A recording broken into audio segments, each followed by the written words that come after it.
Howdy, everybody. Bear with Orange and Black, and I'm here today to talk about what to pack and how to pack for a self-guided tour. A tour that you're going to do yourself, and you're not going to have a support vehicle following behind you. So you're going to have to carry all your own luggage. So let's just jump right in here and start. So there's two kind of bags that I'd recommend. First kind is a tea bag, okay, a touring bag, something like this. I've been using this one since about 2007, 2008.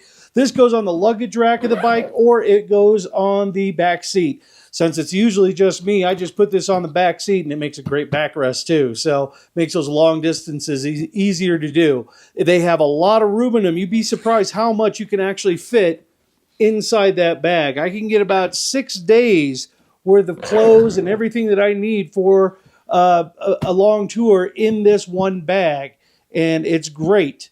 I love them. They have straps on them for strapping them down to the bike. They're really made for touring.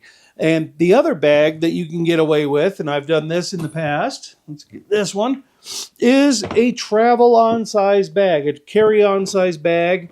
Some not too huge, but not too small as well. This one expands out even more. And I can get about the same amount, even more, maybe 7 or 8 days worth of everything I need in this one bag. So either one you could use. This one doesn't have the built-in straps, but you can just buy some ratchet straps at like a Walmart or a hardware store or something like that. So these are the two that I recommend. Trying to fit a full-size bag on the bike does not work very well, primarily because it's a big catch for the wind. It'll push you all over the place. They're harder to strap down. So doesn't matter what kind of bag you get. What I recommend for either bag is when you pack your bag, do an interior liner, okay, of a plastic bag, a big trash bag. This one I have is a contractor cleanup bag they use for construction sites, things like that. Really, really heavy-duty plastic, but you can just use a large trash can liner bag for that as well. But these work really well. And I bring two of them. I bring one, which I put on the inside of the bag. Then I put all my clothes and everything inside of it. So that way it's in there, and if it rains, it's not going to get wet. I don't care if the bag says waterproof or water resistant. Nothing is waterproof at 75 miles an hour in a thunderstorm, okay? Nothing. This will make sure that all of your clothes and everything inside stay dry. So, and I bring another one that I put my dirty laundry into. Makes it easier to keep the dirty stuff separated from the clean stuff, and keeps the dirty stuff from stinking up your nice clean clothes. So use a couple of trash liner bags. They work really well. Keeps everything nice and dry. Now when I pack, even when I pack for a guided tour, I always put all my clothes in, well, my smaller clothes, I put them in stuff sacks that are also waterproof. Okay, these are dry bags. You can get these at Walmart, Asda, what have you. They sell 3 for like $10. So it's probably about similar price over in the UK or the rest of the world. So, but I recommend these. These work really, really well for two reasons. One, it's another layer to make sure that everything stays dry. Okay, another layer of protection there so that you have dry clothes when you get to where you're going that night. And the other reason is that they can be compressed down and then sealed up, so it kind of shrinks down the size. Like for this one, I have 5 pairs of underwear in this one, and this one, I have 10 pairs of socks.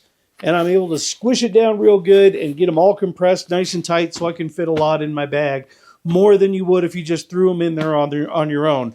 So once again, it also keeps them dry. If you go through a thunderstorm or something like that, keeps them nice and dry, and that way you got dry clothes. Even if you're soaked to the bone, you get to where you're going. It's always nice to change into some nice dry clothes.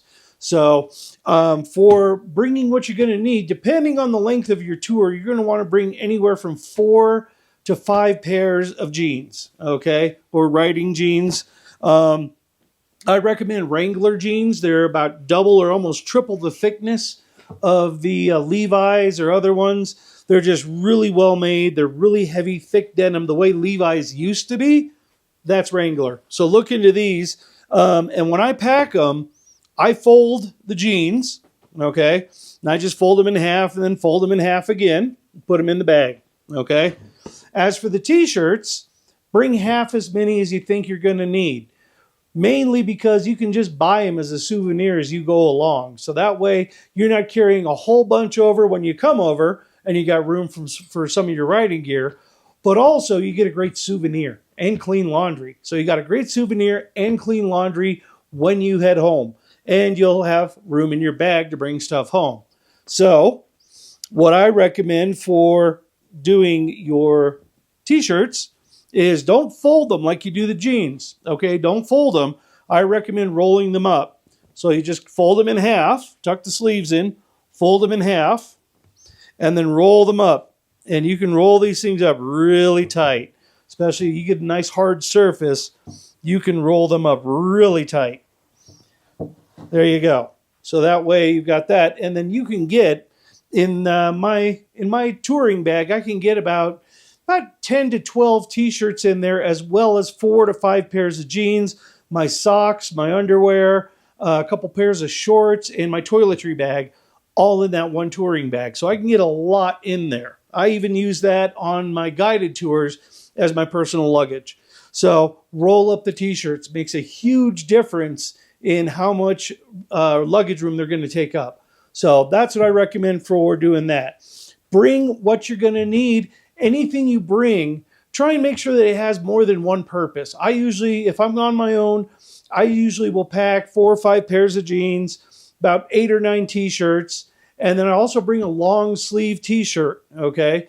A hoodie, because that's another layer of insulation, and of course my regular riding gear and my rain gear. So I always have those with me, and of course my helmet, my gloves, my riding boots, things like that. So be careful what you pack. Always make it a point to where everything you bring with you can be used for multiple uses, okay? It's better to dress up in layers than to try and bring some big, heavy jumper. You can put on a t-shirt, put on a long sleeve shirt, and then put a t-shirt over that, then a jumper. That's actually going to be warmer than actually just one big, thick jumper that takes up a lot of room. And then as it gets nicer, you can strip off those layers and you can adjust to make it to where you're nice and comfortable even when the weather changes from cold to hot in the same day.